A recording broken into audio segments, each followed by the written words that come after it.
noite. Hoje são 20 horas e 56 minutos quando estou a iniciar a gravação deste episódio. Portanto, podem ver que deixei mesmo até à última. Na verdade, nem a gravar, porque eu acho que na sequência do que sucedeu domingo passado na Tugália, o que nós precisávamos não era de 1 minuto de silêncio, mas 48 minutos de silêncio, se é que me entendem. E então, não tenho assim muito para comentar, não é? Para além de o resultado das eleições ter sido uma autêntica bandalheira a céu aberto, que em nada me deixa feliz ou descansada, não é? A minha vida durante a semana foi um bocadinho estressante, porque regressei segunda-feira à noite, terça-feira comecei com uma apresentação no trabalho e depois tive que acabar um póster para uma conferência que vai haver na próxima semana cá. Tive que preparar aulas para segunda e terça, tive que preparar outra apresentação que vou ter terça de manhã, ainda tenho relatórios para corrigir, pronto, enfim. Foi um fim de semana um bocadinho secante, a semana em si também tive imenso trabalho, tanto no laboratório como depois em casa. Portanto, não há assim muito para conversar, não é? Ao mesmo tempo, acho que devia comentar um pouco a choldra que foram as eleições, para além de uma ou duas ideias que me surgiram na minha cabeça nos últimos tempos. Nos últimos tempos, diga-se, desde ontem. Pronto, então, começando pelas eleições, malta, não sei quanto a vocês, mas eu fui aquela pessoa que só foi dormir quando acabou o programa de televisão. No caso, eu estava a seguir na SIC, acho eu. Só quando acabou o programa da emissão dos resultados é que eu fui dormir. E mesmo assim, quando eles disseram tchau, tchau, eu ainda mudei para a RTP, que também disse tchau, tchau, e depois mudei para a TVI, que ao mesmo tempo disse tchau, tchau, porque assim, faltou apurar os votos de Algueirão Meio Martins naquele dia, percebem? Naquela noite.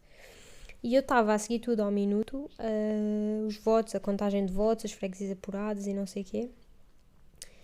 E, de repente... imaginem quando alguma coisa era secante ou tipo, quando eles estavam só a repetir a mesma coisa de sempre porque não havia nenhuma freguesia assim enorme a ser apurada de novo, ia seguindo comentários no Reddit e publicações no Instagram e não sei o quê. Então foi a pessoa que seguiu tudo. Eu podia-vos dar aqui um resumo total do que foi aquela noite, só que entretanto já passou uma semana e é um pouco inútil, não é? Esta hora já vocês tiveram tempo de assimilar tudo o que aconteceu, pronto. Mas, imaginem, até mesmo aquela projeção que eles fizeram às 8, acho que foi às 8 da noite que saiu, que tipo os canais fizeram uma projeção do que é que seriam os resultados, nem sequer isso bateu muito certo, na verdade, porque não sei, acho que aquele partido lá mesmo à derrota teve demasiadas pessoas eleitas, acho que mais ainda do que nas projeções diziam, portanto, ou seja, nem só as sondagens foram um bocadinho underestimated, acho que as projeções em si também. Fiquei muito chocada com o facto de Algarve estar pintado de azul escuro. No caso, vi o mapa no site do Observador.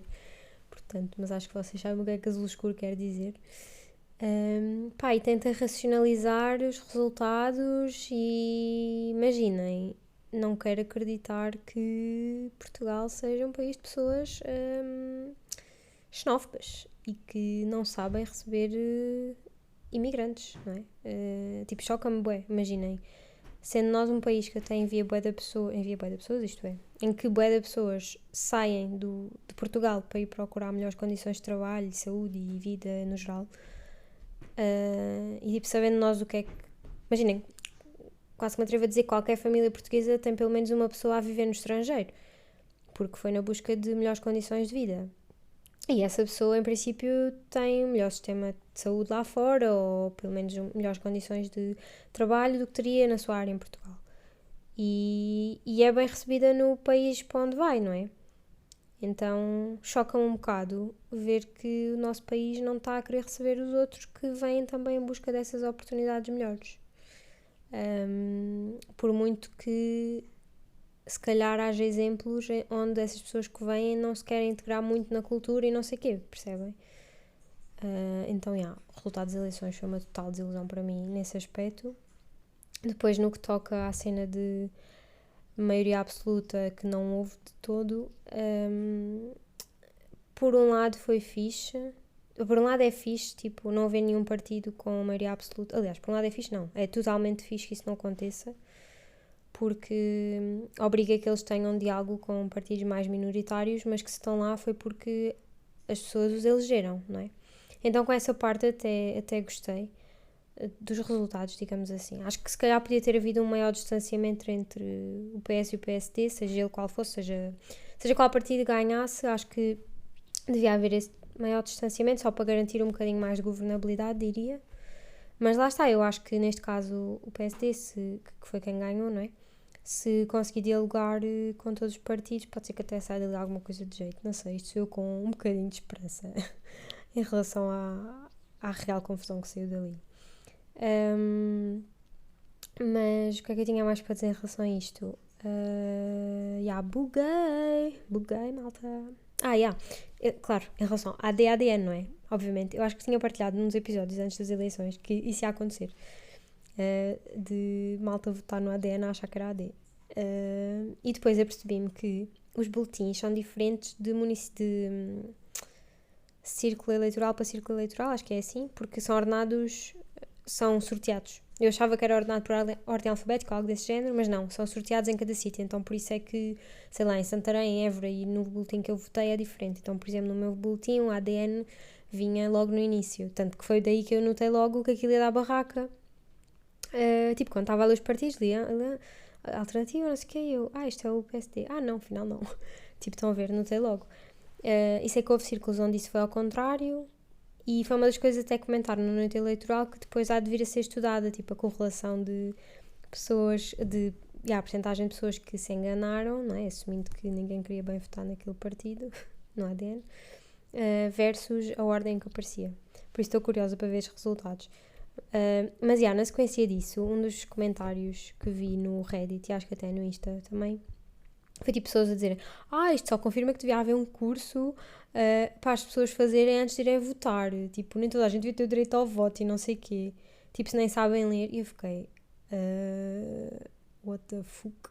Do género, malta, as pessoas podem se enganar, sabem? E isto era mais que óbvio que ia acontecer. E acho que as pessoas que disseram isso, claro que algumas foi na brincadeira, né? Mas se alguém tiver se alguém tiver a dizer isso mesmo a sério, é de género. Sabem que há pessoas, tipo, não digo analfabetas, mas mais velhas, que não estão aí a ler livros e mesmo nas redes sociais todos os dias como nós, e que se baralham, não é? É normal.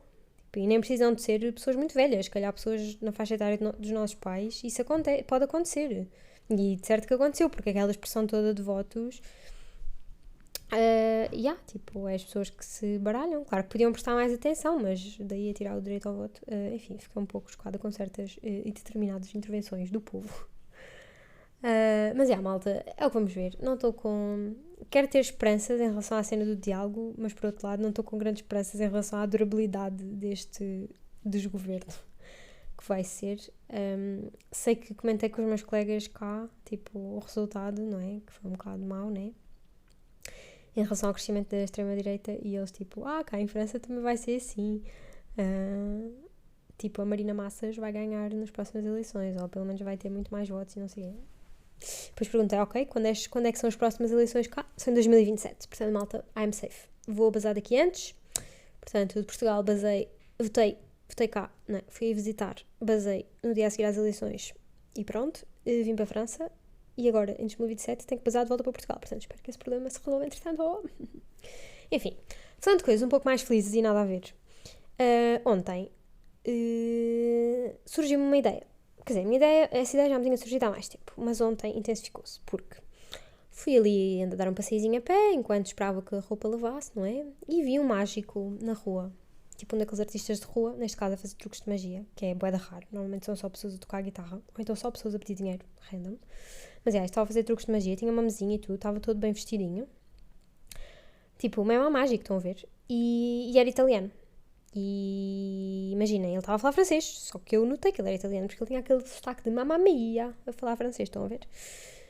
Eu só, és italiano. Ao fim de um bocado ele assumiu que era italiano, portanto, ele não só fez truques de magia, como falou mal francês, como gozou com os franceses por serem exigentes com as pessoas estrangeiras a falar francês, portanto, foi foi tipo incrível. Nisto surgiu uma lembrança no meu cérebro, que é duas das coisas que eu dizia, queria aprender. Imaginem, enquanto era criança dizia, quando for adulta vão ser os meus hobbies. Era aprender a falar italiano e aprender a tocar piano, que rima, mas nunca veio de propósito. Pronto. E então, em relação ao italiano, porque é uma língua assim cantada e, estão a ver, mamma mia, só se dizer mamma mia, mais nada. Mas pronto, sempre tive curiosidade de aprender, só que a cena é, aprendi espanhol na escola, escolhi espanhol em vez de francês, porque gostava mais da sonoridade da língua, não é? Aprendi, acho que até falo bem, não aqui, mas acho que até me desenrasco. Inglês, pronto, pretende ser, né? Português é a minha, agora vim para cá, comecei a aprender francês e cada vez estou melhor, mas depois começo a baralhar as línguas todas. Ou seja, em França não consigo falar espanhol, como já tinha explicado aqui. Se estiver em Portugal, houve uma mulher que foi lá à loja, quando eu lá estava, tipo agora nesta última visita, estava lá com a minha mãe, do nada veio uma senhora e diz bonjour e eu buguei completamente, porque eu quando estou em Portugal tenho que tomar bem da atenção se digo bom dia, em vez de dizer good morning ou bonjour ou o que seja, porque estou em Portugal, não é? Isto parece ridículo, mas é mesmo assim que o cérebro funciona. E sei que nesse dia estava lá bem concentrada para dizer bom dia, chega uma mulher e diz bonjour, bem, o cérebro bloqueou todo. Então, isto para dizer que aprender ainda outra língua, neste caso o italiano, é impensável agora. Neste ponto da minha vida é impensável. E pronto, lá está. Não tenho perspectivas de ir para a Itália, portanto nem sei se seria muito útil. Era mais pela cena do desafio. Enfim. E depois, em relação a tocar piano, pronto, como é que é dizer? Durante a minha infância não me via assim a fazer essas coisas. Nunca fui... Tinha colegas meus e amigos, né? Que andavam nas aulas de música, tipo, uns aprendiam bateria, outros aprendiam guitarra, tipo, até tiveram bandas e não sei o quê. Mas, nunca tive muito esse interesse nessa altura. Imaginem, sabia que queria aprender piano um dia, mas nessa altura não era uma das coisas que dizia à minha mãe, olha mãe, quero ir aprender a tocar piano, não. Mas também se fosse, acho que ela cagava em mim, porque, com razão, cada hobby que eu pedia para ir, estava lá uma semana e desistia. Pronto, então, e depois, desde que vim para cá, pronto, que eu até conversei aqui, queria arranjar hobbies para este ano, não sei o quê. Sinceramente nunca pus isso muito em cima da mesa, porque, vou ter que aulas de piano, mas depois é em francês e não sei falar francês, nem sei como é que funciona um piano e cenas. Então pronto, ficou, digamos, em águas de bacalhau. Mas surgiu uma ideia, que é comprar um teclado de eletrónico, tipo pianinho, não é? E então andei a pesquisar e vou amanhã buscar um piano. É assim, amanhã vou comprar um piano de 61 teclas, já me estive a educar. Porque para mim só existem as notas Dó, Ré, Mi, Fá, Sol, Lá, Si, Dó. E eu não fazia ideia porque é que os pianos têm tantas teclas. Porque é que umas são brancas e pretas. Depois descobri que são as oitavas, mas eu nem sei o que é uma oitava. E então depois descobri como é que se numeram as teclas. E aquilo basicamente tem o Dó, Ré, Mi, Fá, Sol, Lá, Si, Dó normais ao meio, tipo as frequências originais das notas, ao meio do piano. E depois para o lado esquerdo, que não se chama lado esquerdo, chama-se up, tipo para cima no piano. Ou para baixo, já não me lembro. Mas pronto, ou seja, em vez de dizer esquerda, direita, diz cima, baixo. Acho que é tipo baixo, que é as notas graves, são as frequências mais graves das mesmas notas, e do outro lado do piano são as frequências mais agudas dessas notas, ou seja, vocês têm no piano Dó, Ré, Mi, Fá, Sol, Lá, Si, Dó, Ré, Mi, Fá, Sol, Lá, Si, Dó, Dó, Ré, ou seja, não se repete o Dó, estão a ver? Pronto, então, estas coisas que se calhar são bem óbvias para alguns de vós, para mim não, eu nem sei nada de música, percebem? Tipo, eu nem sei prestar uma pauta. Então, vou comprar um pianinho, vou comprar umas etiquetas para pôr lá a dizer Dó, Ré, Mi, Fá, Sol, Lá, Si, Dó, Ré, Mi, Fá, Sol, Lá, Si, sempre assim. Depois descobri que as pretas são algo que neste momento já me esqueci, pronto, hei de descobrir depois. Descobri que tem que se numerar os dedos das mãos, tipo 1, 2, 4, 5, 2, 4, 5, é para saber onde é que se toca. Bem, então já estive aqui a praticar o piano só de bater nas mesas e assim, sem ter o piano, não é? Amanhã é que vou buscar o piano. E só não fui hoje porque a loja estava fechada. E a loja é no Clube de Judas. Portanto, amanhã eu vou sair religiosamente às 6h30 da tarde para ir buscar meu pianinho. E vai ser isso, malta. E já tive aqui uma ideia que é, se eu aprender rápido, quanto mais rápido eu aprender, mais rápido vamos ter um jingle feito por mim a iniciar este podcast que, hopefully, não vos vai romper os tímpanos como o atual jingle deste programa, não é? Espero que não. E, entretanto, outra coisa que eu descobri, que é assim, eu, apesar de estar tirando doutoramento, sou bastante burra em todos os outros assuntos da vida adulta, não é? Tanto em música, como já expliquei, acabei de explicar, aprender línguas também, e ainda como é que o mundo funciona em termos de meios de transporte. Portanto, eu estava a pesquisar onde é que posso ir de autocarro, visitar coisas, e fiquei a saber que dá para ir de autocarro a Marrocos. Pá, não sei se vocês sabiam disto, mas existe um ferry em Gibraltar. Portanto, tudo da years old. Quando eu descobri, sou burra, mas agora não mais, ok? Portanto, para aqueles de vós que estiverem a ouvir isto, que lhes apetece ir a Marrocos, porém tenham medo de andar de avião, aqui está uma solução totalmente fazível. Era só para vos dar esta informação. Depois, isto é só 15 minutos, mas eu acho que chega por hoje, não há assim muito mais para dizer. Posso só, por fim posso agradecer as mensagens que recebi na sequência de ter tido uma convidada no episódio passado. Se eu fosse uma pessoa organizada que tivesse planeado isto, eu tinha, na verdade, dito isto no início do episódio. Mas agora não me apetece regravar, portanto, fica aqui mesmo no final. Obrigada à avó. Aposto que a avó não está a ouvir. Ela nunca mais vai perguntar como é que se ouve o podcast de novo. Portanto, podemos só continuar aqui a dizer tudo o que quisermos sobre ela, que ela nunca vai ouvir. Não é isso, vozinha? E mais. E pronto, e não sei quando é que voltamos a ter um convidado. Já convidei outras pessoas, mas as pessoas não aceitam. Não sei porquê. Mas olha, quem de vocês estiver interessado em ser convidado um dia, diga. Quando eu aprender a editar. Porque imaginem, com a minha avó gravei só com o microfone. Sabia lá eu como é que faria com 2. Nem tenho 2 e se tivesse não iria saber. Portanto, quem quiser gravar comigo tem que vir a Bordeus, não é? Pode servir para a malta que ainda não veio cá. Pronto, e é isso. Já chega. Tenho de ir tomar banho. Convém. E tenho de ir... tenho de ir fazer o quê? Ver. Isto é gozar com quem trabalha. Como é óbvio. Portanto, maltinha, desejem-me sorte para mais uma semana de loucos, que vai ser esta semaninha, não é? Muito trabalho, apresentações, conferência, tudo. E boa semana para vocês também. Au revoir!